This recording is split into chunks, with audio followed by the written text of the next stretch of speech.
Coming up on today's show. Because when you have a chronic illness, whatever condition you have, or even an extended illness, if you're recovering from a surgery, for example, your energy is limited. If someone is kind of disorganized in general, do you kind of start out on a wider level first and maybe get the whole house organized? You may have medications that need to be refrigerated. You may have things that you need to keep, like syringes that you need to keep out of the hands of children. How to get organized when you have a chronic or extended illness. Today on Keeping You Organized.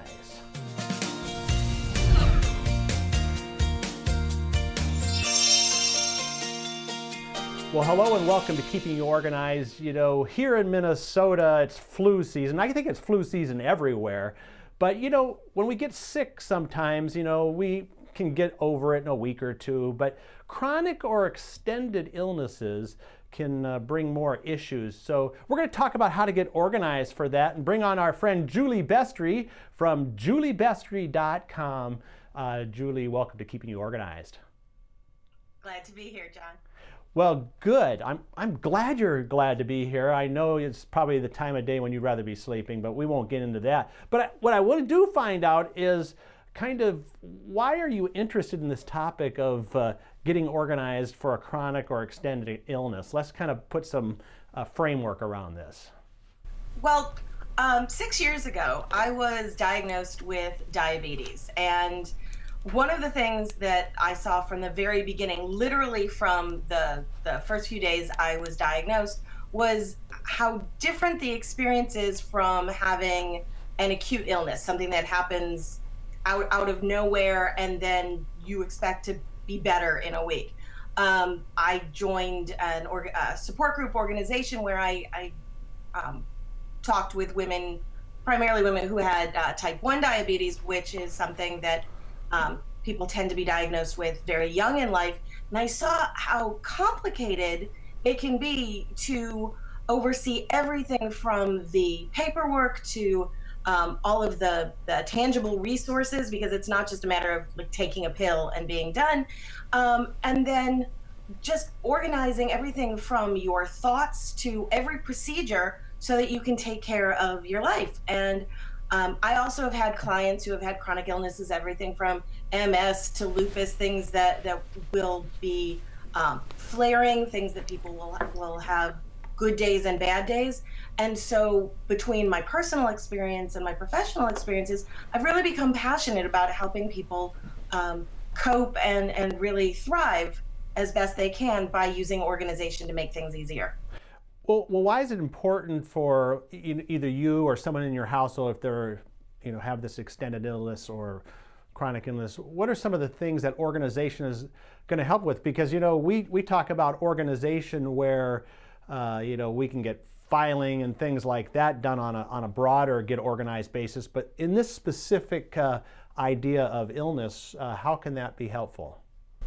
Well, I see four big areas. Definitely preserving energy, because when you have a chronic illness, whatever condition you have, or even an extended illness, if you were recovering from a surgery, for example, your energy is limited. And so the amount of time you spend on doing things other than just resting and healing, really you need to maximize that time. So when you're organized, it preserves your energy. It reduces your stress because you're not going to be worried about have you not communicated the right information to your pharmacist or your doctor or your family. Do you have all of your resources? Are you rushing on a Sunday to try and fill a prescription before the pharmacy closes early? So reducing stress, preserving energy, really increasing productivity like we see with any kind of organizing, because if you are a professional or if you have kids you have to take care of, you still have to be productive unless you are experiencing the super emergency aspects of your illness. You still have to be productive. And a big thing that I think people don't talk about enough is how when you're organized and have a chronic or extended illness, you can save money, because money costs, being ill costs so much in terms of of lost productivity, in terms of the cost of medications and doctors. There's so many ways that it takes money out of your pocketbook. So being organized can really allow you to keep that money where you need it. Yeah. Now, I know you work with a lot of clients who are in this situation. It's one of your little sweet spots. But if someone is kind of disorganized in general, do you kind of start out on a wider level first and maybe get the whole house organized? Or how do you prioritize, especially because a lot of times when you have an illness going on, it's kind of the hot issue. So how do you deal with someone who's, inherently disorganized to begin with? Well, I think it depends on the specific situation. One of the things we see is if someone is feeling disorganized everywhere, we're going to do the same things for someone who has a chronic illness as someone who's just experiencing disorganization. We're going to start with what we call the pain points. We start with, okay, is it hard to eat healthy because the kitchen is disorganized? So we're going to start by clearing out the expired food. We're going to clear the counters. We're going to make sure that everything is in what we call the prime real estate, the things that somebody needs to access all the time. Whereas things that are taking a counter space that can really be used for prep work shouldn't be taken up by a crock pot that you only use 3 months out of the year when it's cold out. So if I'm working with somebody who has a chronic condition, it's very similar to working with anybody else who has difficulty getting organized to the point where it's sort of pervading every area of their life. We start with what's going to cause them to feel that they have the most control over their lives. Right. Well, listen, I want to talk about some of the systems and the resources here in a moment, but we're going to take a quick break.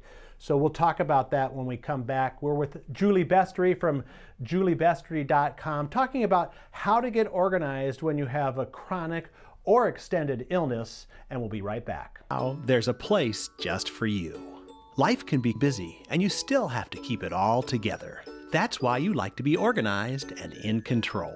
Introducing MyOrganized.life, a special place where you can get ideas and solutions to organize what's important to you, your important papers, your important decisions, your important life events. We show you the ideas and products to stay organized in your life. See what's new.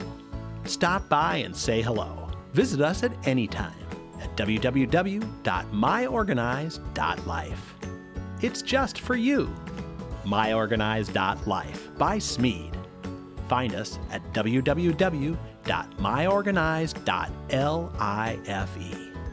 MyOrganized.life. We're back now on Keeping You Organized, talking about how to get organized when you have a chronic or extended illness, and we're with Julie Bestry. And Julie, I mentioned before the break here, it's juliebestry.com, but that's your blogging site, right? And you also, what's your organizing site? Right. So, well, juliebestry.com is my website because but my business name is Best Results Organizing. A little play on my name, Julie Bestry. Oh. Best Results Organizing. Got it. Well, so I thought you were going to have 3 or 4 websites, like a lot of people have multi-screens. But so people can reach you through juliebestry.com.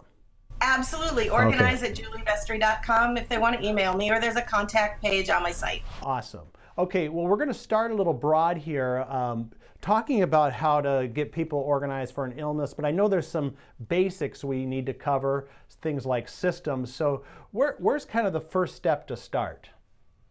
Well, I tell everybody that a system has 2 parts.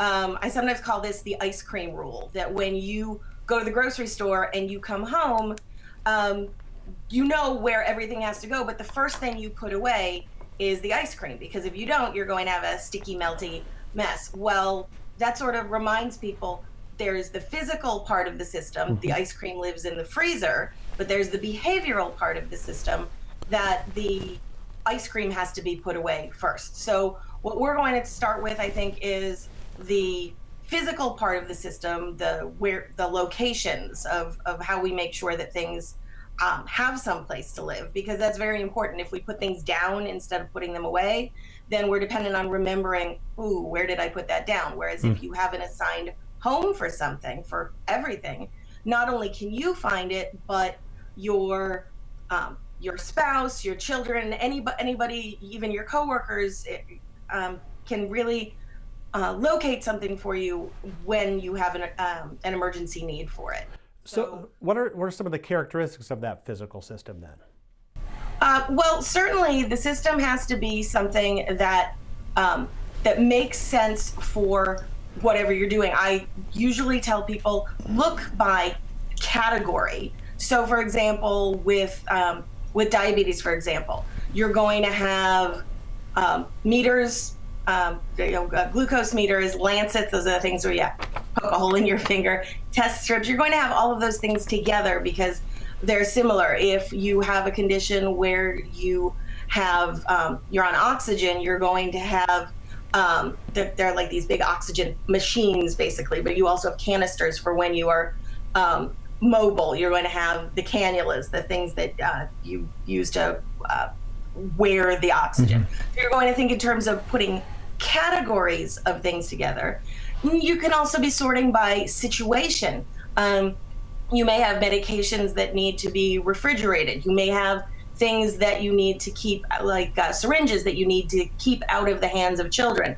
So I always advise people to sort of gather everything that they have that that relates to their condition. You know, clear off the kitchen table or the dining table and take everything you've got and set it out on a table. Your meds, if you've got oral meds or if you have injectable meds, if you have things that you have to inject, because used to be you just had syringes and like little bottles of medicine, and now they have so many different kinds of medication that come in pre-filled pens. They kind of look like fat Sharpies, and you just put a pen needle on top and dial it. You may have a medication pump, like an insulin pump, and that has tubing and sensors.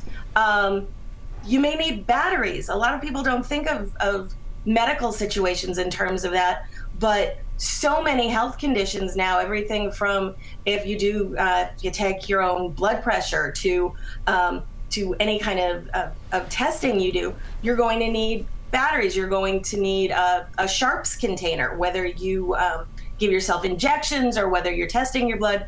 You need a container that is safe so that anything shaped like a pen needle or a syringe can be put away. Alcohol wipes, you want to spread all of that out, divide it by category, then figure out, okay, where do I use these things? And once you know where you use them, you know where to store them. Once you know where to store them, you want to make sure you label your containers. And we can talk a little bit more about containers, but it really comes from looking at the big picture for organizing things and then breaking it down into the smaller elements. Yeah, you know, this kind of sounds maybe a little overwhelming if someone is actually sick. So do you recommend having like a buddy, a partner, accountability person who can, I mean, and obviously you go in and help people, right, do this. It sounds like you would need some help doing this. Well, and one of the things that comes up is that most people with chronic conditions, you know, and we're talking different between a chronic condition and an extended condition where you've had an acute emergent condition that continues. So, you know, if you have surgery and then you go home to convalesce. But with a chronic condition, you have up days and down days. So obviously you're going to use an up day. You're going to use a day where you're feeling well to do this. And it's kind of like a scavenger hunt. But definitely having a partner, whether it's a professional organizer or your spouse or even older children. I don't know whether I don't know whether I would include kids like under 8, but you'd be amazed how 9, 10, 11-year-olds really are eager to help. I have friends who, for example, have type 1 diabetes, and your blood sugar can drop very low. You can have a hypoglycemic event, and in some of these families, kids as young as like 5 or 6 know that, you know, when mommy or daddy feels a certain way or looks a certain way, they go and get them apple juice or orange juice right from the fridge. But you don't want to put pressure on tiny humans to be helping. But having some accountability and support from, again, either a professional or just someone who has experience. I always encourage people to get involved with support groups. because you can find a buddy in a support group who's going to have done this already, who's going to have experienced it in his or her life, who can sort of go through this with you and make it, if not fun, a little less daunting. Right. Do you have checklists or something too that people can kind of follow, or is that going to be customized based on the illness? You know, I'm working on something. One of the things that I'm doing is I'm in the midst of writing a book, and so I'm developing some checklists, but I encourage people to come up with checklists for the different areas of their life. What do they need in the kitchen? I tell people, think of it like when, very often with parents, I'll say, if you had a checklist for the diaper bag, which very organized moms tend to have, and dads, it's like that diaper bag checklist where you want to make sure that you have everything, or like a packing list. You have a master list of everything that you need to take care of yourself. And then you break that down. What do you need at home? What extra do you need in your work bag or in your bottom drawer at the office? What do you need? What do your kids need if you've got a child who has a chronic illness? What needs to be in a box with their name on it at the nurse's office or in their cubby at school? So having a checklist and then periodically going through and reviewing the checklist and making sure that everything sort of in your inventory is at the level that it needs to be. It seems like if you're working at the table there too, and you've categorized stuff, the list might come natural. It really does. It's one of those things. Think about like when you're going through. A lot of times when people are cleaning out their fridge, they'll take everything out of the fridge. They'll clean the inside of the fridge and the freezer, and then they'll say, "Oh, look, I have this thing, and it'll probably go bad in a week." And they are able to design their shopping list from what they've taken out of the fridge. They can design what they're going to cook over the next week before the food goes bad. Similarly, when you make a list of everything you have, you start breaking it down to, well, all of these things are what I need at home. What subsets do I need? And it does come naturally.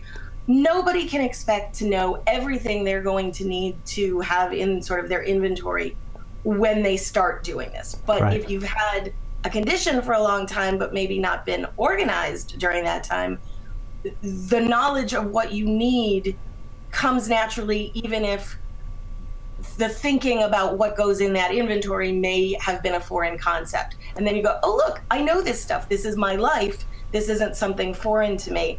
And people feel more at ease about it. And once people see that they're able to do this comfortably, then they feel empowered. They feel like, okay, I've got this. I'm in control again. Right. Well, Julie, I have a bunch of more questions. I want to talk about digital versus paper and some other tools, but we're kind of out of time for this episode. So how can people get a hold of you, and can you join us on our next episode to kind of wrap this up? Absolutely. My email address is organize@juliebestry.com, and my website has a contact page, which is juliebestry.com. I'm Julie Bestry at Best Results Organizing, and it's Juliebestry.com. Well, Julie, as usual, jam-packed with information, but we're going to have you back next time we'll wrap up this two-part podcast on how to get organized for a chronic or extended illness. And we'll see you next time on Keeping You Organized.